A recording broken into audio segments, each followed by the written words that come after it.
afternoon, everyone, here at the V Hotel in Delphi at the 10th Delphi Economic Forum. I'm Pavlos, Efthymiou, Director General of the Hellenic Entrepreneur Association, and I have the pleasure of chairing the panel that is going to try and decipher and delineate a new strategy for the future of the global Greek diaspora. On my left, I have the Secretary General for Greeks Abroad and Public Diplomacy, Ms. Maira Myrogianni. Your Excellency, you're welcome. Mr. Christos Marafatsos, who is Chairman of the Greek Americans for Trump, joining us from the United States for the first time, and he's also a leading entrepreneur. On my right, I have State Senator of Rhode Island, Leonidas Raptakis, and also Chairman of PADI, or WHIA, for which we will talk more about. Further to my right, I have Nick Larigakis, President and CEO of AHI, the American Hellenic Institute, also visiting from the United States, and Ms. Afroditi, Xydi, the Executive Director of Deon Policy Institute, also from the United States. Thank you all for joining us here today in Delphi. I'll start, with the permission of everyone, with Her Excellency, the Secretary General, Ms. Myrogianni. Is there an official strategy in place now for the Greek diaspora? What are the key characteristics, the big picture from the eyes of the Greek state? Thank you. Thank you, Pavlo, for the questions. Yes, of course there is. There is a strategic plan about Greeks abroad, and the main goal of this plan is how to make the connection between the Greeks abroad, between the communities around the world and the Greece more close, but also how to create a stronger connection between the communities of Greeks around the world, because we consider that this is very important. It is a plan that we have formed the recent years, and we have understood and realized, and I think we all agree, that Greeks abroad is our bridge, and also they're also a mirror to what Greece is about. So it's very important to create as much as a relation we can all together, so we can form what we want to be, Greece and Hellenism, what is all about Hellas, to promote around the globe. Before I ask you to go deeper, let me just highlight how crucial it has been for the Hellenic entrepreneurial community abroad, be that of the diaspora and the national one, that you have been a key link in many of their activities, facilitating bridges of growth wherever you go, and this is crucial. So a bit more now about the strategy itself, Myra. About the strategy, I can say that we have 6 pillars. It's a plan that is in the strategic is a dynamic thing, because visiting the globe, and our goal is to listen and to communicate with the communities and to see what are the problems and how we can fix. So we have several pillars.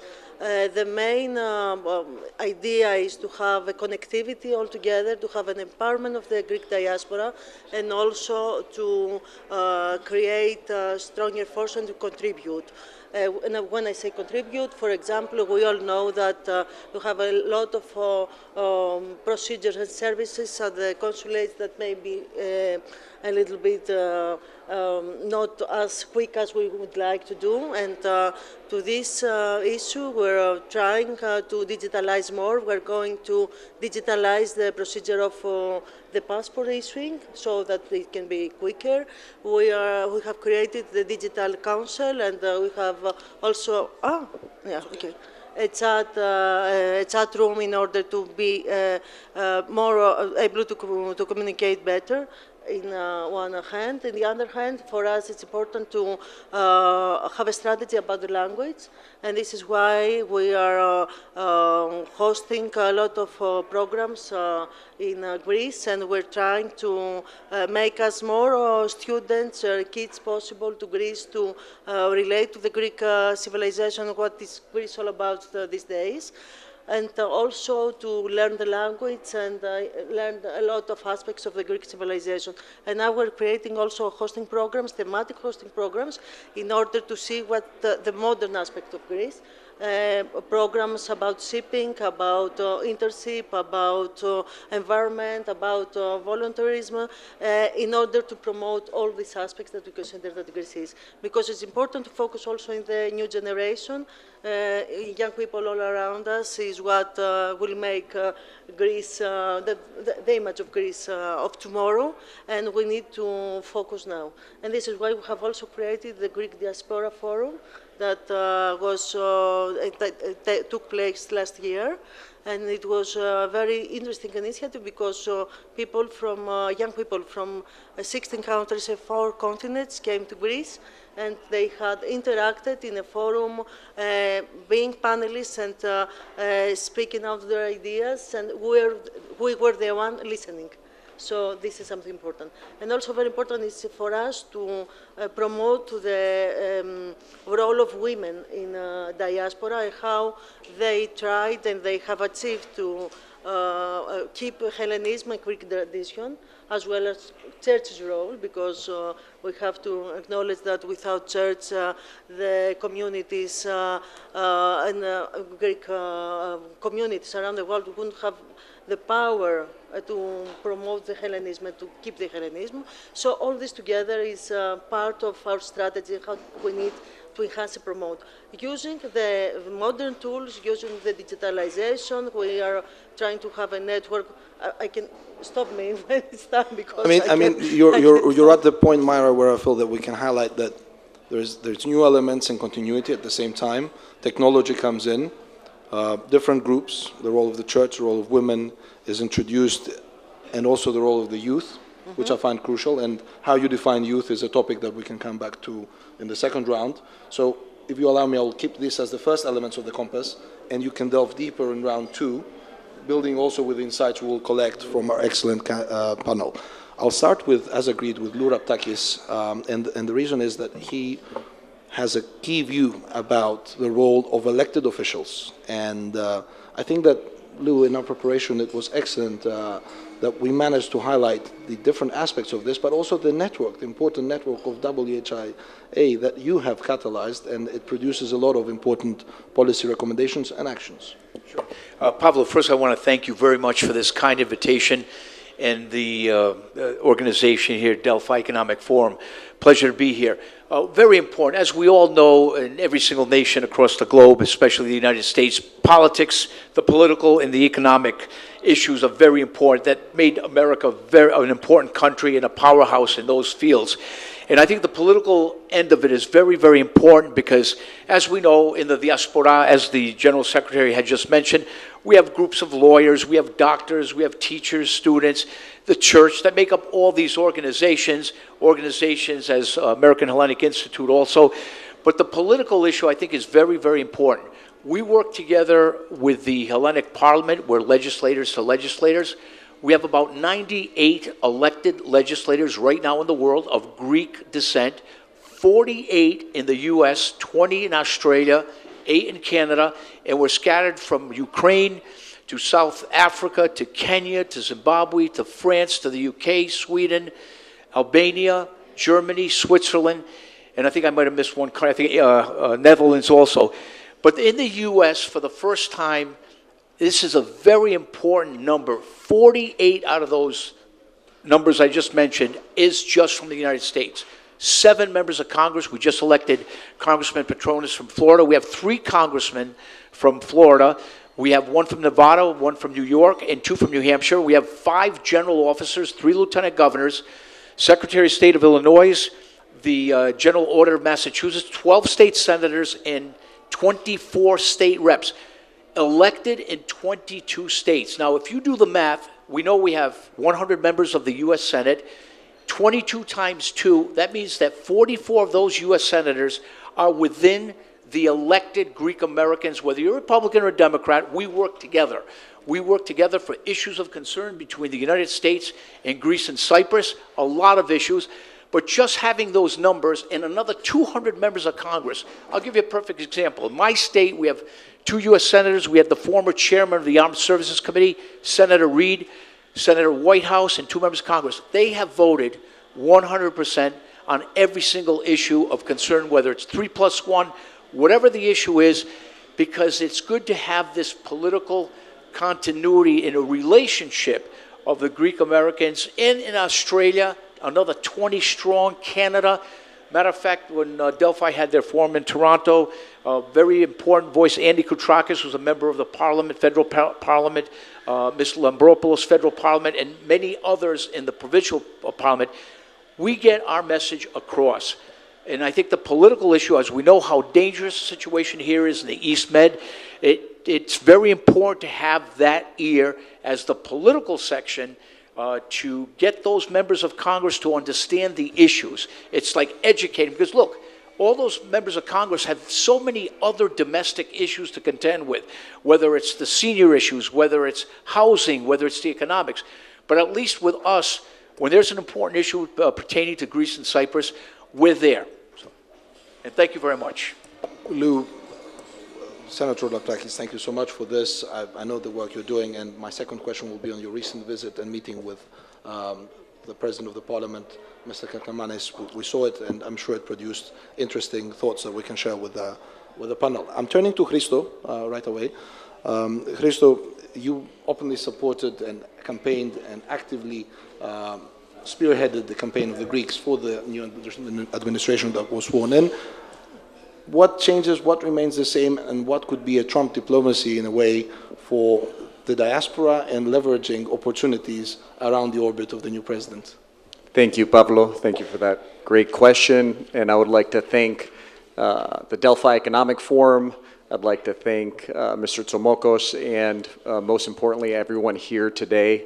I had the privilege and opportunity to meet so many great individuals, both much younger than me and older than me over the last few days, and it's been a privilege getting to know you, getting to hear your insights. And when we talk about this panel right here, which is the strategy for the global diaspora, that's more than just us, it's all of us together. The General Secretary said something that really resonated with, I think, all of us, is that Greeks abroad are Greeks. And I like to always discuss and have a conversation with my brother. We joke about it all the time. And we say that as Greek Americans, we are raised thinking we're just Greek, up until we're about 21 years old.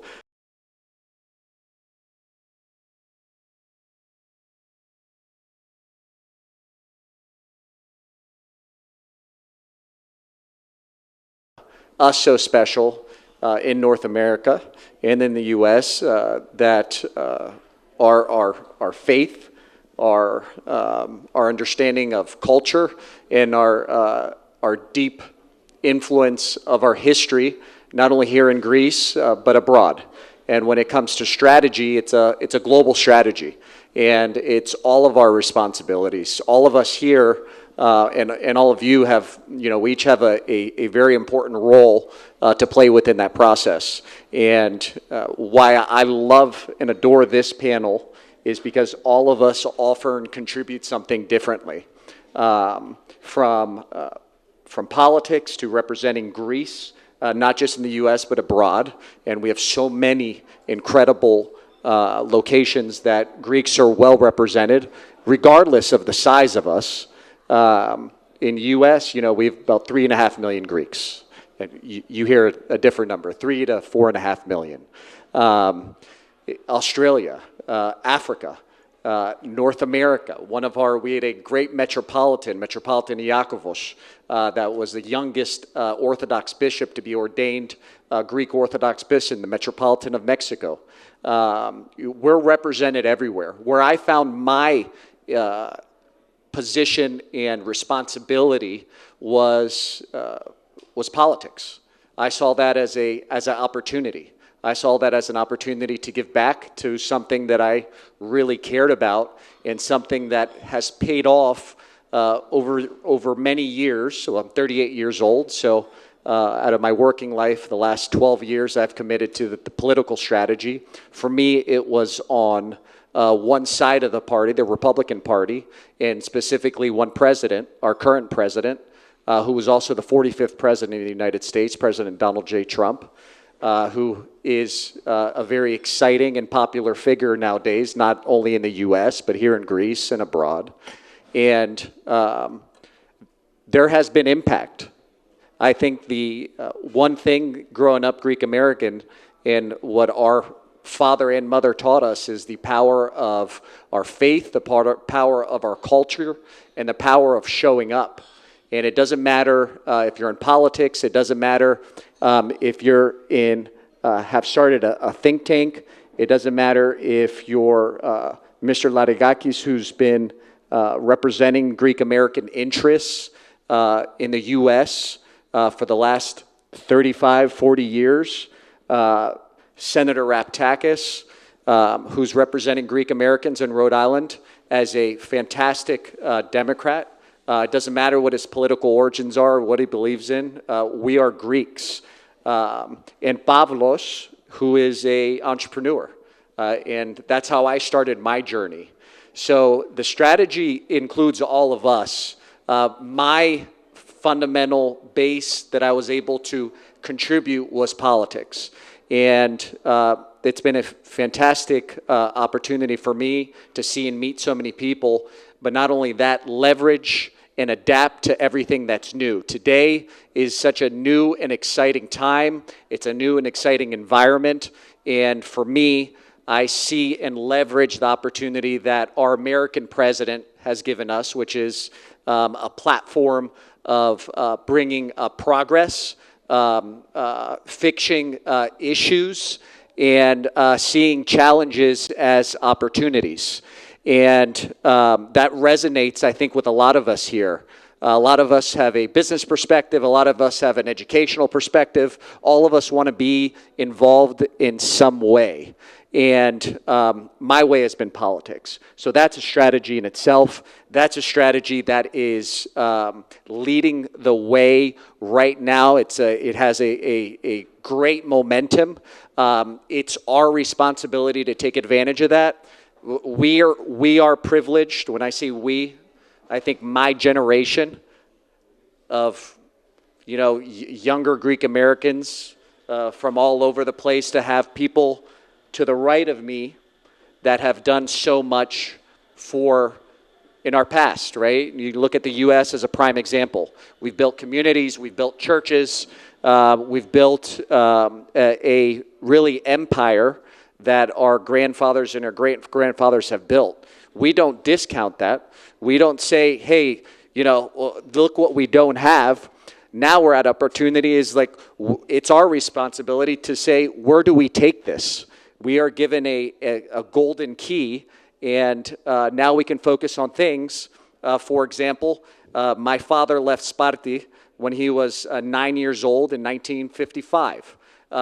In 2023, my brother moved from Washington, D.C. to Greece. So in a span of 75 years, we're now having our diaspora move back to Greece for opportunity. Before, people left for opportunity. So there's a ton of great organizations, there's a ton of great industries that are available to all of us to take advantage of that we haven't. And that's the part of the strategy that to me is most exciting. And I'd like to just thank and take a moment to thank everyone to the right of me who spent their entire careers paving the way for people like our generation today can have this opportunity. So thank you so much.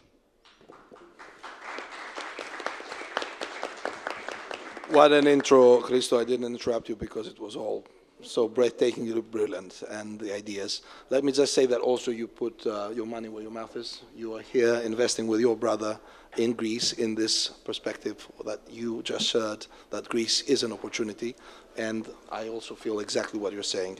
I'm going to pass to Nick, who has been leading AHI for almost 4 decades, and you've seen 10 presidencies, and you have a pass, which is the pass of cooperation and a new, I would say, approach of cooperative responses to the diaspora, from the Secretary General to Christos to Leonidas Raptakis, and I think that AHI has a distinct role to play in continuity, as it has proven for the past 50 years. Well, thank you, 51 Pablo. actually. 38 years for me, as old as Christos is. I've been working at AHI. But it's a pleasure to be here at the Delphi Economic Forum. I want to thank the organizers, Simeon and Simokos, and of course you for moderating this panel today here, Pavlos. Look, I've had an opportunity from my position of 38 years traveling the United States back and forth, crisscrossing it in every single direction and coming in contact with numerous Greek Americans. One, I'm one of those, and I'm always a little provocative, I'm one of those that has a little bit of a problem with the word diaspora because one shoe does not fit all. And I start from there. Greek Americans, in my humble opinion, do not view themselves as diaspora. They don't look at coming back and moving permanently to Greece because we are now in that fourth generation of Greek American. I can't speak for Australia, South America, Europe, or anywhere else. I'm just speaking from what I know, and that is of the United States. But here's another situation that everyone needs to keep in mind as it relates to the Greek American community in the United States. The demographics are changing dramatically. And statistics from the Archdiocese itself has interfaith marriages, that is to say, those marriages that take place in the Orthodox Church are 90% interfaith. That's all you need to know. Now, I don't say that as a negative. I say that as a fact. And I deal in facts and realities. So we need to embrace that concept and try to create Philhellenes. After all, it's in our history in terms of our revolution and others where Philhellenes have played a critical role into the advancement of this state called Greece. So we need to understand that concept of the demographic change in Greece, in the United States. Now, having said that, there is over 500 churches in the United States, certainly in every state. The church is very active. There are a lot of cultural programs. There are a lot of educational programs. To what degree they're successful or not is not necessarily important for this discussion. What is important is they exist. For example, you have these dance festivals that take place where literally thousands and thousands of young Greek Americans participate in this cultural component of their heritage. All that is well and fine. But as Greek Americans, thankfully, we are not the Greek Americans in the pre-World War II era.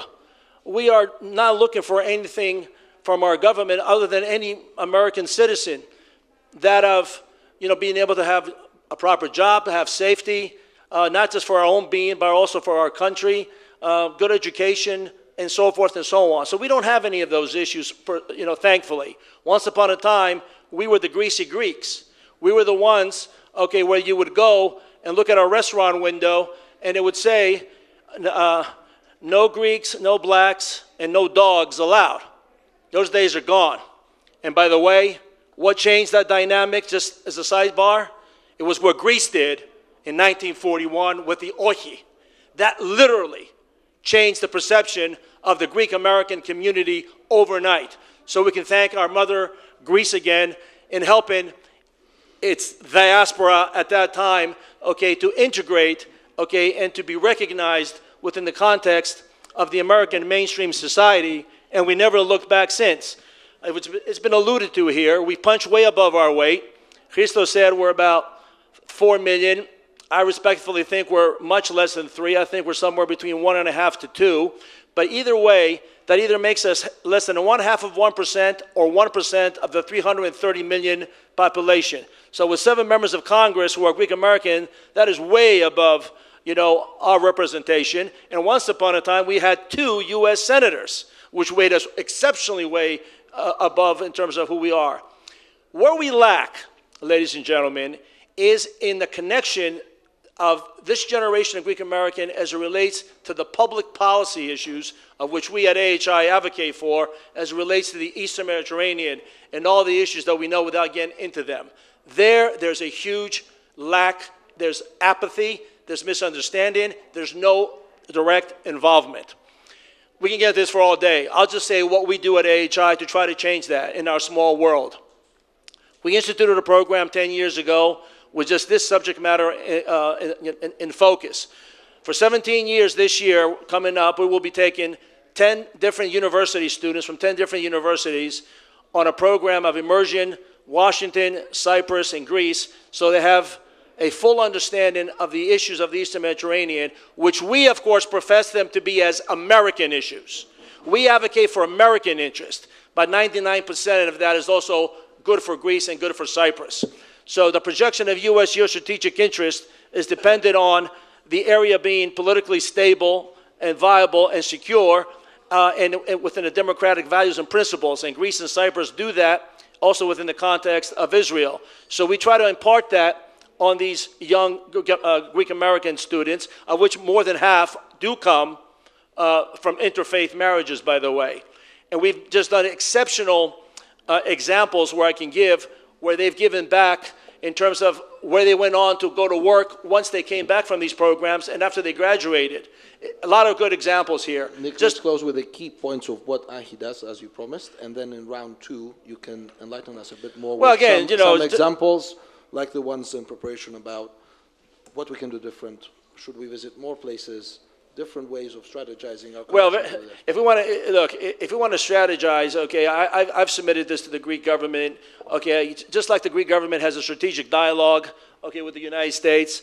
Okay, I believe the Greek government should have a strategic dialogue with legitimate, important Greek-American organizations, okay, where we come together and discuss these issues in terms of they hear from us in terms of how we view things, and we hear from them how they view certain things, so we can come to a consensus in terms of how to move forward on some of these public policy issues. Because like I said, one shoe does not fit all, and those strategic dialogues should take place with other countries, Greeks of those countries as well, because everyone is just a little bit different.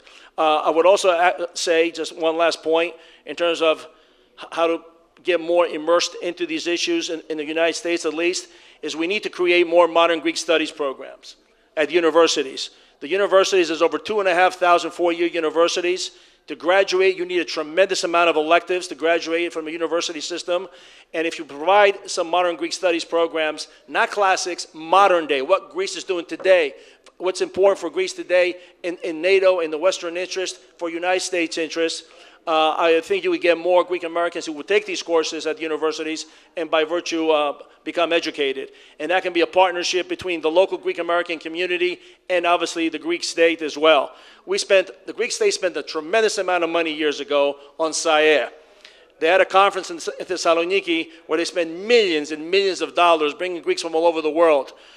Unfortunately, SAER did not do what it was promised, and it's not there today. But if that money was used back then to help create 10, 15, 20, 30 modern Greek studies programs in the United States and other parts around the world, it would have taken root and it would be very effective today. I will return for more ideas. Afroditi, to you now. What does the Deon Institute look at, and any parts of the compass that you can offer in terms of ideas and prompts for this elite panel and guests? Is this on? Thank you, Pavlo. I want to start with why are we having this discussion? Because we have a lot of people representing the political spectrum on this panel, but the diaspora isn't just about influencing politics in the United States or in Greece or abroad. It's also about the people that live abroad. All of us live abroad. We're members of the diaspora. And the reason why we're talking about this is because we are Greek, and this is our Greek identity, and it's not just about us feeling Greek, but it's also about like national survival, right? We are a country of 10 million people. Our population is forecasted to be 8 million by 2050. That's a 20% drop. We heard very different numbers in terms of how many Greeks exist. We don't know how many Greeks exist around the world. They might be 2 million, 3 million, they might be 10 million. We need to start with figuring out how many they are so that they can be part of our country, of our nation. So one of our leading initiatives right now is, because there is an upcoming constitutional revision, one, we need to figure out how we define the diaspora. Currently, the Constitution doesn't refer to the diaspora, it refers to apodimos. It means someone who left. That means first-generation Greeks. We have here second, third, fourth-generation Greeks. All of these people are members of the diaspora. They need to be included in the conversation and in the definition of what it means to be Greek. This is one of the things that we're working on. I think the second thing, and another very important thing, is that for people to feel Greek and feel a connection to the country, they need to have voting rights. This is something that was recently introduced. I've been abroad for 15 years. I voted for the first time last year, or in 2023. And this is something that we're working with the Ministry of Interior and the Ministry of Exterior to figure out how to get more people involved in the democratic process. Because if we want to be included and be considered Greek, we need to be involved in the fundamental element of a democracy, which is voting. So this is the second thing that we're currently working on. Beyond that, we worked very closely with the Ministry of Foreign Affairs to draft the strategy. I was a strategic consultant for a very long time, so we prepared a very exhaustive strategic plan that we submitted to the ministry. 17 of our recommendations have been incorporated in the strategic plan that Ms. Myrogianni has already presented. And I think we're very well aligned in terms of the priorities. And for me, it starts with figuring out how many we are and where we are. We did a very big study on documenting the Greek academics that live abroad, and I will just share a few numbers because I think it's very exciting. We looked at the top 100 universities around the world, and we found 3,500 Greek academics. This is 1% to 3% of academic staff around the world. This means that whatever topic we're talking about in Greece, we have a leading global expert somewhere on the planet that we can rely on. And this is what our organization does. We find all of these leading global experts. We ask them for advice on how can we help Greece, because our organization doesn't only deal with diaspora issues. We also deal with local matters like higher education, entrepreneurship, or energy and climate. And we tap into this excellent diaspora that exists. And then I'll add one more point, which I think addresses 50% of the people in this room, which is the military service.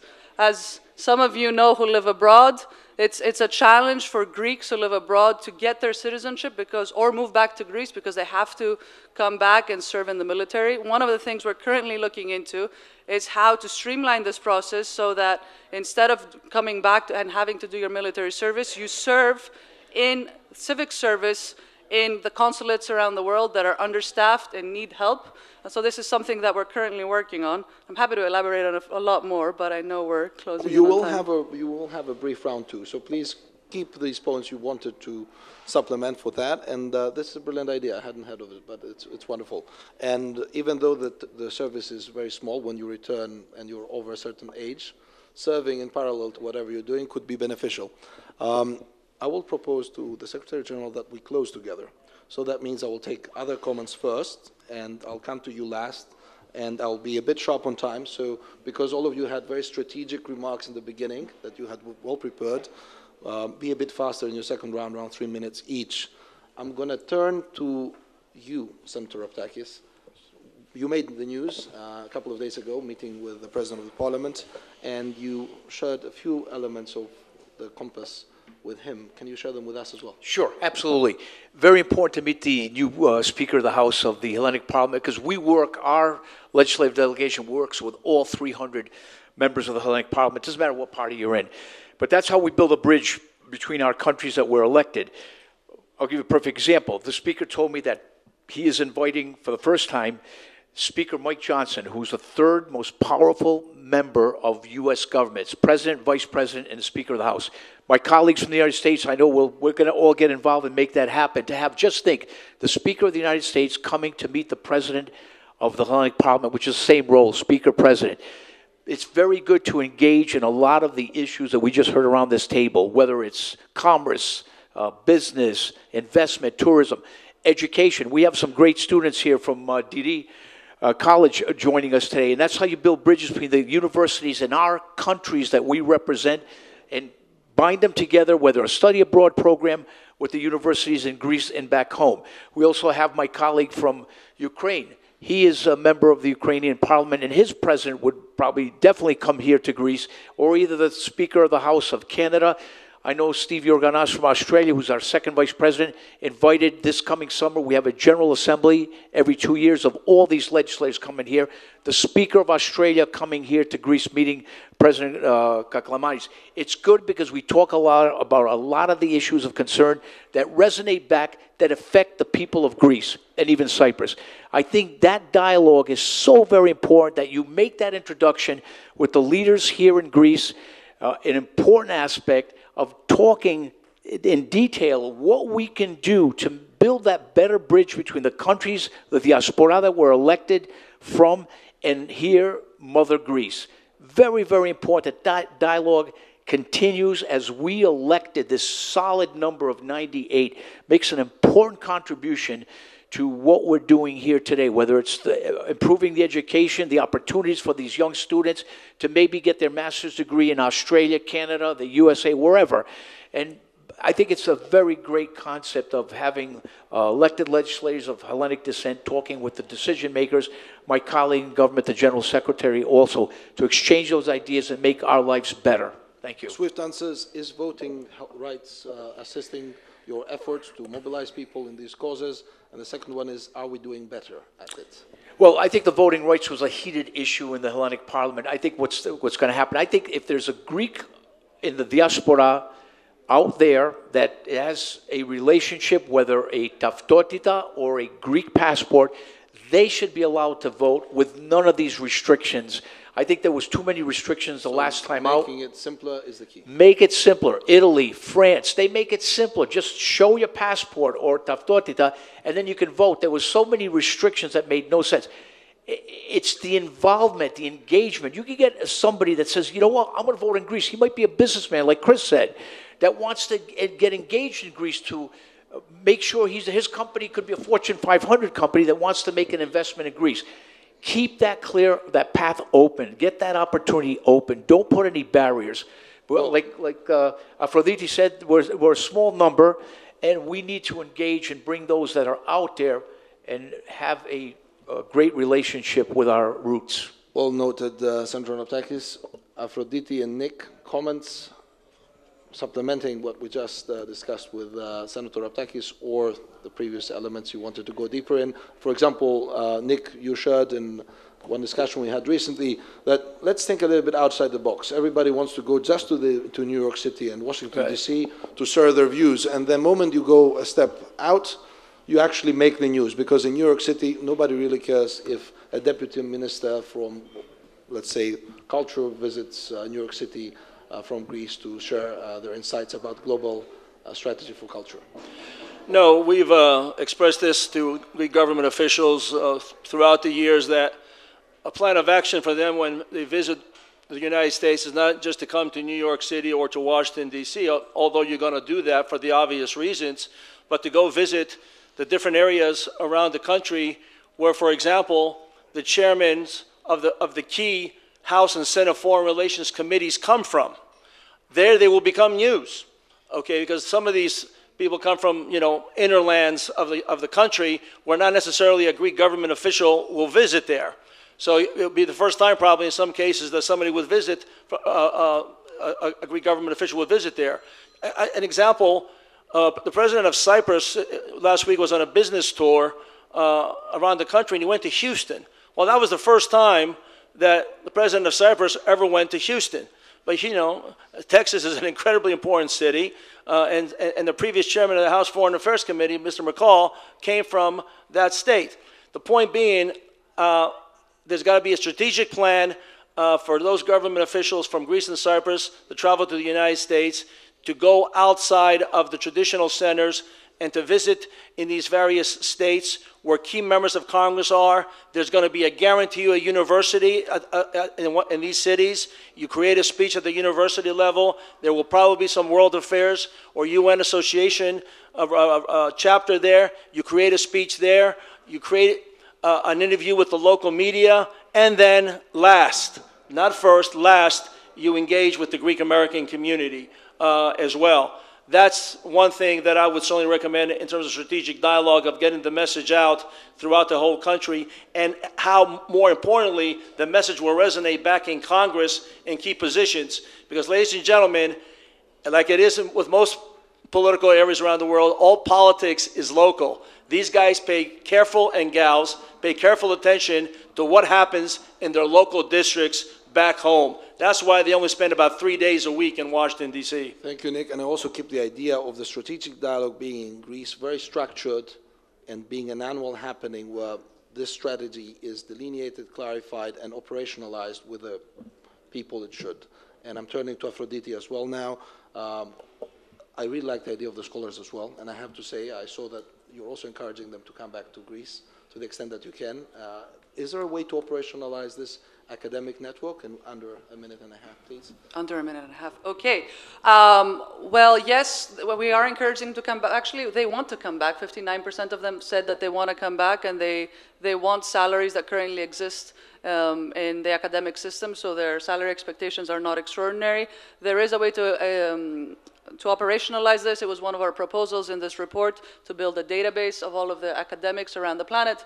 The Ministry of Digital Governance is actually working on this right now, and we're working with them to figure out it's not only about documenting, right? This is 2025. If you create a static list, you haven't really done much. You need to figure out how you use the right tools to make sure you always have updated information, and also connecting the people who are abroad with local academics. I also want to comment on what Nick said, because we have two entrepreneurs on the panel, and how to bring investment from abroad to Greece is a very important point.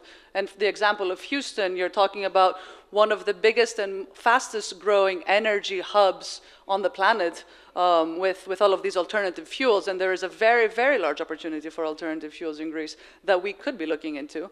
So going to other cities is very important, and also figuring out how to separate investment from just one visit of one key official. We need to have a better network spread around the United States, and one of our proposals has been to have in every single consulate someone who is in charge of economic diplomacy. And this is also where volunteers, back to my point about military service, can come in. People who are not doing their military service can be people who have 10, 15 years of experience in the United States and are in senior positions in US companies, and they can help as volunteers to be ambassadors for the country for investment. Wonderful, Afroditi. I couldn't agree more, and the perfect pass indeed for Christos, because entrepreneurship had its line at the end of the statement of Afroditi, in the sense that, what can we do more? And my question to you is, at the same time, where do you see the opportunities in Greece now? Is there a way that we can start pinpointing areas of interest and build on the Trump momentum you described on diplomacy, so that Greece is part of the growth diplomacy of that administration, the network, and the diaspora?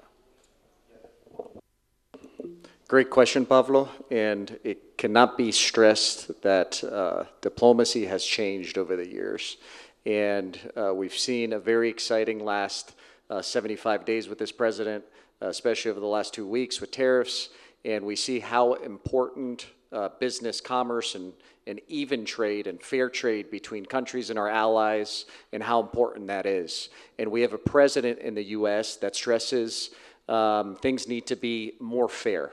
And he also stresses the importance of his allies, and one of our major allies being Greece. And as a Greek American, we've seen countries around us, let's say, for example, Turkey. Turkey is, to all of us, is a concern. What Turkey has done well over the last 40 and 50 years is gain strategic investment in their country that is hard to just relinquish overnight. And that investment they saw through military specifically, through agriculture, and so pinpointing on things of areas of concern, we got to figure out now, as a strategic NATO ally, and the importance of Greece moving forward, and the importance of Cyprus moving forward in the entire Eastern Mediterranean. And Greece is now pivoting. We had 13 years where Greece went through a very tough time, where I saw family and friends truly struggle. And it was a time where Greece has rebranded, it has reimagined itself, and it is now a time we can turn a new page and say, hey, Greece is open for business. We've seen that with countries investing from all over the world. The U.S. sees it, the Middle East sees it, the EU sees it, and American industries for the, I wouldn't say for the first time, but we have a president that is magnifying the importance of trade, and we can see that. So the opportunities of interest are, I think we should focus on strategically, is the cooperation through military, increased investment through military assets, and that's through the public and private sectors.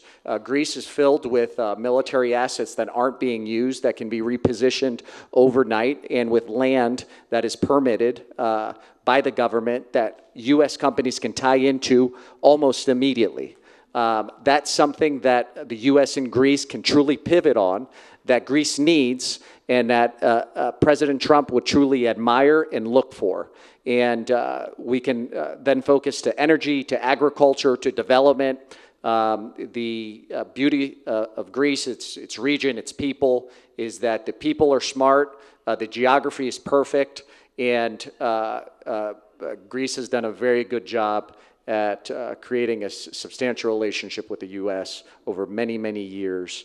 And the next 4 years should be extremely positive when it comes to economic cooperation between the United States and Greece. Brilliant, Christos. Thanks again. And as you zoom in, you will see that even in technology now, Greece is leading in several sectors with immense potential in its ecosystem. And I will come to Her Excellency, the Secretary General, to close together. We have a little bit more time than shown there, just 1 more minute. So let's close up with remarks on everything we've gathered, which seems to be elements of the compass that can be potentially incorporated so that it's enriched for the next horizon that our excellent guests set up for us. Maira. Perfect. Thank you for having more time, because I was stressed in 1 minute. I cannot say whatever I want to say. It's a lot. First of all, let me say that I'm very, very happy and moved to be in this panel, because I see, except from you, that you're the leader of the panel, 4 very passionate people that through different approaches they say all the same thing. And me also, I think we are totally in line, and we are all here together to try and see how we can work together and make Hellenism more strong and more visible to the globe. So it's important to have people to collaborate like that. With Nick, we have had a very strong collaboration, also with you, Lou, and also with Afroditi.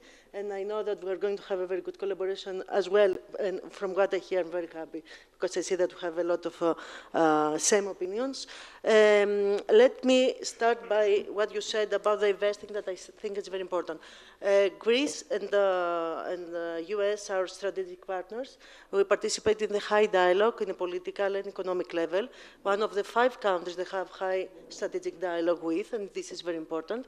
And this is because of the political ties that we have, but also because of the Hellenism around the US. And we have, as you said, and Aphrodite, I would like to comment on what you said about having economic diplomats in consulates. We do have. And we have very skilled people. We can have more, of course, but we have skilled people that they try to promote investments to Greece and also to promote the So you would export. be open also to members of the diaspora to partner with them? Yes, of course. Excellent, thank you. And being, it's a little bit, because I used to be the Secretary General for the investments and for the economic diplomacy, so it used to be my portfolio as well. And I can say that Kyriakos Mitsotakis, during his administration, has created a very, through several reforms, a very safe environment. And this is why we have had the last years a record in investments and in exports. So we can do more, because we have had a weak economy the last decade, but we're on the right path. And this is how we see that Greece is turning an energy hub, as you have mentioned, in the area, and a logistic hub as well. And we are a place of investment now, and we see that more and more investments are happening. I would like to comment also what you said, Nick, about the chairs and about the Greek studies. This is something very important. We have discussed it. And this is why, and also I can say that you have gave us the idea, and we have decided to support the Greek chairs, the chairs of Greek language around the globe. And for the creation of more as well, Your Excellency? We have, for this year, the 2024, we have supported some of the existing ones, 43. This year we're going to support more than 70 around the globe. So it's a growing program. It's a growing program. We have created a program about the red.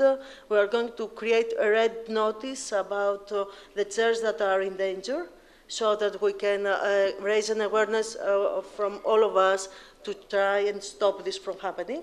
And also we're creating a program to create more more chairs. For example, we were in South Africa and we have discussed with the University of Cape Town to open a chair of Greek language. We consider Greek language very important, and this is how Hellenism can be, preserved. And two last questions in the same pace about voting and reform in that. You're positive to explore that in the next period of time? For the voting system of the expats, Diaspora. Yes, I'm going to get to that because this That's is what very we're important. getting at now. It's at the end. Okay. We're getting there. Okay, but the voting, I can say that we have lifted the restrictions that they were the last time, so that now the procedure is much better. We don't need to have the 2 years of living in Greece that we used to have, and not the Efthymiou, the register in the taxes, but also we are considering to have an easy, the posting vote that Kyriakos Mitsotakis has voted for, it was very important. And it is how we saw that we want the Greeks abroad to be involved in what's happening in Greece. So further reforms in that realm as well are okay. And the last comment we have time for today is about the strategic dialogue that was proposed. Are you open to further to the youth dialogue you described, to have a formal strategic dialogue with the diaspora, annual one, perhaps enlarging, in a sense, this panel and giving it more time so that there's no press from time like now? The dialogue with the communities is something that is in the strategic plan. So an annual forum is possible? It is already in the plan, the strategic plan that we are going to discuss with the communities. And we are going around the globe to discuss with the communities. Now, the form of what is, how it's going to happen, if it is going to be a formal thing or it is going to be a separate meeting, is something that is determined in the way. But we are having a dialogue with the communities because we consider it's very important. And they are the people that represent us. Excellent panelists, thank you so much. We understand that you are open to formalizing it potentially if the proposal is there, so we'll return with that. Thank you all ever so much. This is it for now. Thanks again.